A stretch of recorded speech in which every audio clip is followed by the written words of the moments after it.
Are you looking to bring your online community offline through world travel? Then you're in the right place. This is the Cruise Retreat podcast, and I'm Rita M. Perez, your host and certified travel advisor, to take a behind-the-scenes look at all things revolving retreats on cruise ships. So this week, I wanted to touch a little bit on the benefits of me having sailed on 6 cruises in the past 6 months. And actually, this coming week, I will be sailing my 30th cruise ever, pending that my COVID test comes back negative. So fingers and toes crossed. I have been a good girl, thank goodness. Knock on wood, all the things. I am so stinking excited, but kind of like going back to that, I have been so incredibly fortunate to have been able to have sailed on 2 river cruises and 2 ocean cruises the past 6 months. And I guess like the first benefit of me having gone, like how do you benefit, is that I really have been able to see the protocols and how they work in and out. So when I see things that are on the media and you see me ranting about things on the media, it's not because there's no depth to that. Like I have actually sailed, and truthfully, I have been actually exposed to COVID and thankfully still remain negative every time that I've tested.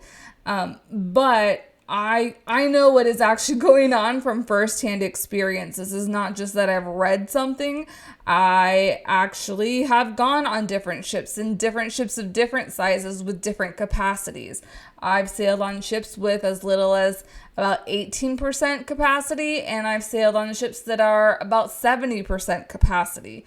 Definitely didn't like the 70% capacity and definitely love the 18 because it really does feel like a private ship once you get those smaller capacities. But it's even nicer when you're hitting up the river cruises and there's even less capacity than 18% on a ship because river cruises are small ships anyways. So like on the large ships that I've been on, I would say maybe the largest ship had 19 decks for reference, and on a river ship, they only have 4 decks. So when I say a ship that has 19 decks, a ship of that size can usually have like 4,000, 5,000 passengers on it. So when you cut kind of like back because they're capping capacity, it's going to be like a couple hundred people. I think 800 people was one of the smallest cruises that I had been on. Whereas if you're looking on a river ship, max capacity there is about 150, 160. And so when I say that is about 60% capped, I'm only sailing with 100 other people. And so it's really, really nice to have both of those experiences, let you know that I felt safe on both of those experiences. And the cruise lines are doing a really great job. First and foremost, the cruise lines are doing more than any sector is in the hospitality industry. Of course, if we're like going to be totally transparent here, which I do like to do for you guys, the safest place to have your retreat is virtually, obviously, because no one will be exposed to anybody. But you know, the next best place if we're going to be doing something in person is on a cruise ship because of all the different protocols that are in place. Because there's no hotels that are checking for vaccination records. There's no hotels or retreat centers that are checking to make sure that you come in with a negative test. But the cruise ships are on top of all the other things that are going on. You know, the cruise ships, I will say, have been pretty well staffed, well crewed, compared to many of the hotels and theme parks and different things in the hospitality areas here in the States, because of the big great resignation that we've had, and it's just different in the cruise lines. So there's that. There's the safety protocol parts. What other benefits do you get from me having experienced that? So you get a lot of my intellectual property. So I always go in, and I remember going into my first ocean cruise since 2020, being like, oh my gosh, look at this space. Oh my gosh, look at this space. Oh my gosh, so-and-so would love this space. Like, I go into it with different clients or potential clients in mind, and I think of events that they've had in the past, or I start brainstorming events that they could have on these different vessels and the different areas that are available on the different ships and what they could utilize the different areas for. Especially like with my river cruises, that those were two totally different. So I did a summer river cruise and a winter river cruise around Christmas time, and totally different itineraries. And that's one of the other benefits, is that I get to try out different itineraries. Like, there was a family. So, you know me, I focus more on retreats, but I also do, if any of my clients wanted just to get a family getaway, I was able to identify different ports that they would rather go to versus other itineraries based on what I knew about their family and what their family likes to do. And that is also a very critical part, because could you go find that? Sure. That's just like I could go find out different things about your business to not hire you as well. But you take the shortcut working with a professional like myself who has experienced all these different types of cruise ships, itineraries, islands, small towns, all the like, just like you are the expert in whatever it is that you do. And if I needed to hire you, you get me the shortcut that I don't need to do it myself. So that really is the benefit. And I can look up things online and on the internet, but just like the added benefit of being able to meet up in a retreat in person, there is a different vibe and feeling and sentiment that happens when I'm able to sail on an actual ship. So let's go with some of the cruise lines that I've sailed with recently. So I've sailed on 2 AMA Waterways river ships, and 2 different itineraries, which again, like, there's just so many different facets. Like, between the 2 itineraries that I've been on, I feel like one is definitely better for my wine aficionados, and one is definitely better for that small business, the business coaches who want to go out and have a little bit of educational program, but also experience fun new places with their followings and their communities. If I go to ocean, and so I have been on how many? I think 3 new ships this year. No, 4 new ships this year. Yeah, I've been on 4 new ships. So I was on the Ama Siena, which is a new river ship. I've been on the Carnival Mardi Gras, which is their newest carnival ship. I've been on the MSC Seashore, also the newest ship. And then I've been on the Scarlet Lady, which is the first ship from Virgin Voyages. And then the older ships that I've been on, which really they're not that much older, if we're being completely honest, maybe just a couple years older, is the MSC Divina and then the Ama Christina.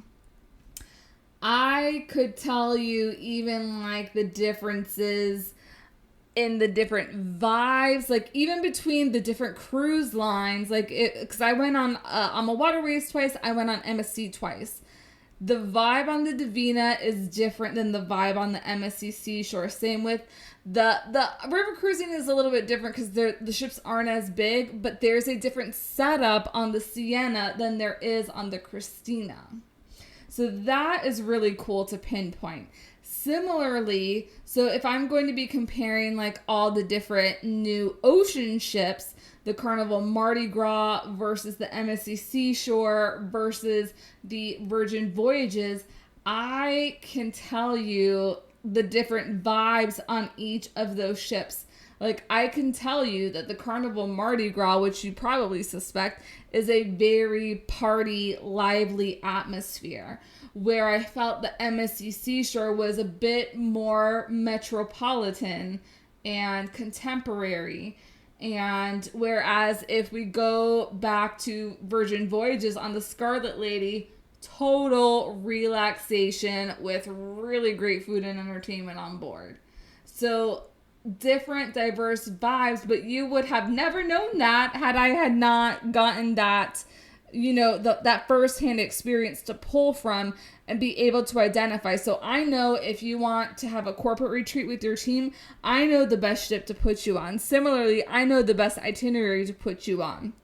Similarly, I would also know maybe you should go on a 3 or 4 night compared to a 7 night cruise, depending on what your goals are. So I think really what it comes down to, again, is that intellectual property that I'm able to accumulate by having these experiences.